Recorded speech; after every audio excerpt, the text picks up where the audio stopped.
I čao svima, ovdje Dark Prince. Danas ću da probam spavnujem preko 100 skeletona. Znači recept je sljedeći, spavnujem skeleton army, mirrorujem skeleton army, plus tombstone, plus na to sve clone spell. Znači probat ću da li će to uspjeti. Znači prvo moramo, pomoći moj drugar OG Ivan, prvo moramo da srušimo jedan drugom po jedan duet da bismo mogli da spavnujemo više ovih elixir kolektora. Znači on šalje gianta. Ja ću da mirujem za to vreme elixir kolektor, tako da vidite da imam beskorisne karte kao što su Ice Spirit i Zap. Da mogu jednostavno da nešto iskoristim pošto ovako to ne ide. A moj drugar Ivan on ima freeze, tako da kad se spavnujem skeletona može da ih freezuje. Također imam gianta koji je tu da ih zaustavi prilikom toga. Znači on sad mi ruši turret i ja čekam dok me sruši, pa onda ja njemu srušim. On također koristi običaj skeletona pošto se lako melju. Evo Zap. I sad ću probati da mu sruši ja turret. Vidim da neće nekako da uspije pošto nešto. Pustit ću još jednu skeletonu. I to bi bio za svoje puta.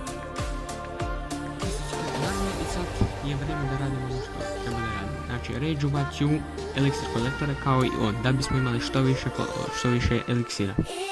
Pustit ću tombstone, znači svakih 2 ili 5 sekundi spavnuje se jedan skeleton. Sad bi trebalo da pustim ove beskorisne stvačice, pošto su beskorisne, znači Ice Spirit. Pustit ću skeleton army. Ili bolje Zap da imam i rage. Znači tu je rage, tu je tombstone. Na svakih 3 sekundi jedan skeleton. To je, ako to izračunamo za 10 sekundi, nemam pojma. Još elixir kolektora. I sad došlo je double elixir ono kad je minut. Ovo je najbolje prilika. Znači bacam skeleton army, mirror skeleton army. Sad nam to sve to clone.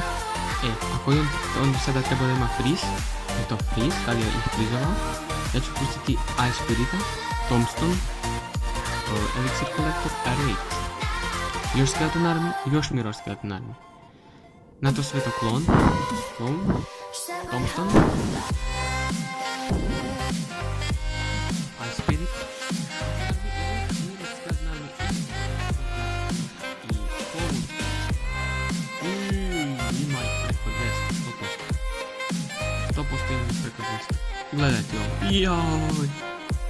Jao, šta smo napravili, brat.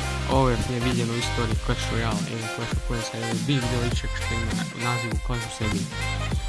Tako da, hvala što ste gledali ovaj video, predložite mi neke dobre ideje da nešto pamet, hvala što ste gledali.